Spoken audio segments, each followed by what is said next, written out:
இப்போ நம்ம பார்த்துட்ருக்கிறது தஞ்சாவூரில் இருக்கிற பிருஹதீஸ்வர் ஆலயம். இந்த கோயிலில் தஞ்சை பெரிய கோயில் என்றும் சொல்லப்படுது. இந்த கோயில் சோழ மன்னரான ராஜராஜ சோழனால் கட்டப்பட்டது.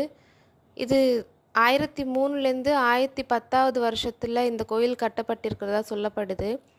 இந்த கோயில் கருவறையில் சிவலிங்கம் இருக்குது. இந்த சிவலிங்கம் நம் நாட்டில் உள்ள மிகப்பெரிய சிவலிங்கத்தில் ஒன்றா சொல்லப்படுது.